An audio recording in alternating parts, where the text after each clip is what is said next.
Hello दोस्तों, मैं दिलीप कुमार आप लोगों का अपना चैनल स्मार्ट स्टेनो पे सभी का स्वागत करता हूं। आज हम लोग प्रतिलेखन संख्या 45 को लेंगे। पिछले बार ने हम लोग 44 को लिया था और आज हम लोग 45 लेंगे, जिसका 500 शब्द होगा और स्पीड पहला जो होगा वो 50 का स्पीड रहेगा। जो जेएसएससी ने बोला है उसी के अकॉर्डिंग हम लोग तैयारी करेंगे और डिक्टेशन को लेंगे।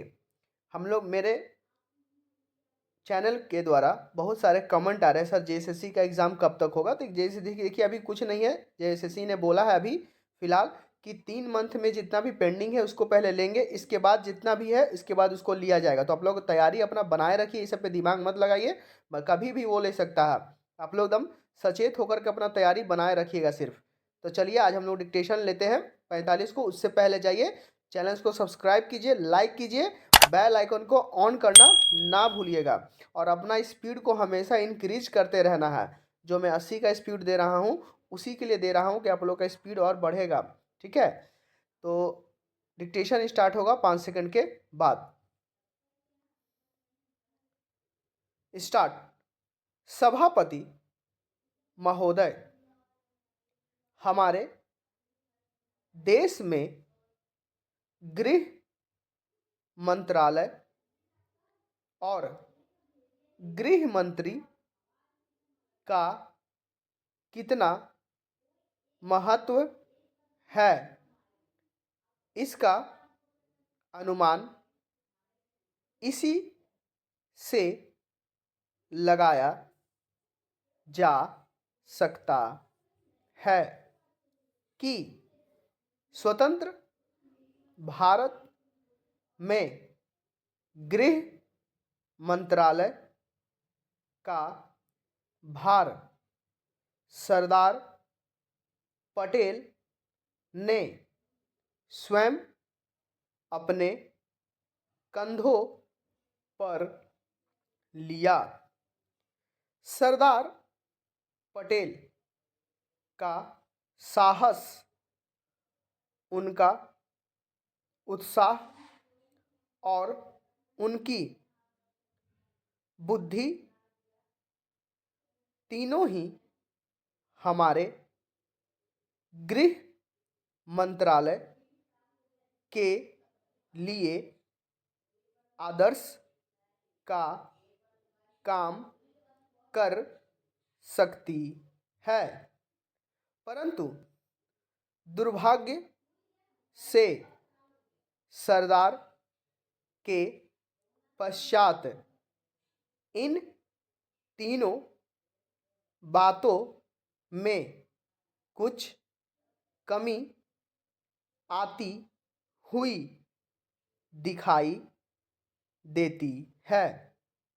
उदाहरण के लिए एक ही बात मैं कहना चाहता हूँ। 1962 में जब हमारे देश पर चीन का हमला हुआ तो 14 नवंबर 1962 को हम सब ने इसी सदन में खड़े होकर एक प्रस्ताव पास किया था, जिसके शब्द थे, भारत की भूमि जब तक हम शत्रु से स्वतंत्र नहीं करा लेते तब तक हमारा यह संघर्ष बराबर जारी रहेगा, भले ही वह कितना ही लंबा क्यों ना हो। लेकिन कुछ दिन बाद आगे चलकर हमने राष्ट्रीय एकता सप्ताह या दिवस मनाना शुरू किया। तो हमने उस प्रतिज्ञा को कुछ दूसरे शब्दों में बदल दिया। उस प्रतिज्ञा के शब्द थे, मैं अपने देशवासियों के संकल्प को दोहराता हूँ कि मैं अपने देश की स्वतंत्रता तथा एकता की रक्षा करूँगा, चाहे इसके लिए कितना ही कड़ा और लंबा संघर्ष क्यों न करना पड़े। मैं राष्ट्रीय एकता तथा बल के लिए तन मन से काम करने की शपथ लेता हूँ, लेकिन इस बार राष्ट्रीय एकता सप्ताह के सिलसिले में एक छोटा सा प्रकाशन भारत सरकार की ओर से प्रकाशित हुआ है।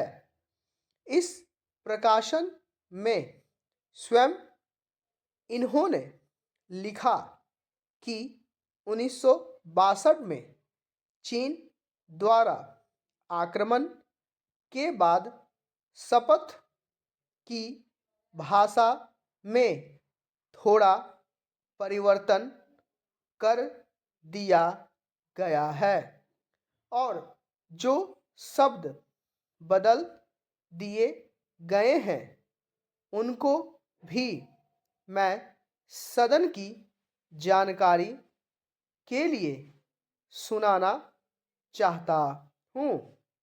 मैं प्रतिज्ञा करता हूँ कि मैं कभी हिंसा का प्रयोग नहीं करूँगा और मेरा विश्वास है कि धर्म, भाषा, प्रांत संबंधी तथा अन्य सभी राजनीतिक और आर्थिक विवादों का शांतिपूर्वक और संवैधानिक तरीकों द्वारा हल किया जाना चाहिए। अब मैं आपके माध्यम से जानना चाहता हूँ कि 1962 में संसद ने जो निर्णय किया था, क्या भारत सरकार अपने उस निर्णय से हट रही है? अगर सरकार अपने निर्णय से हट रही है तो यह जो सरकारी प्रकाशन आया है जिसके द्वारा 1962 की शपथ में परिवर्तन किया गया है, इसका आधार क्या है? 20 वर्ष पहले जितनी वर्षा वहाँ होती थी उतनी ही वर्षा आज भी होती है। वहाँ नहर भी है, लेकिन नहर का पानी वहाँ नहीं जाता है। नहर के पानी को आगे ही रोक लिया जाता है। बांध भी बना है, किंतु हमारे राज्य के लिए पानी नहीं दिया जाता है। इसका परिणाम यह होता है कि पानी न मिलने के कारण लोगों को काफ़ी परेशानी का सामना करना पड़ता है। कुछ लोगों ने नलकूप भी लगा लिए हैं, जिससे लाभ हुआ है। पूर्ण विराम।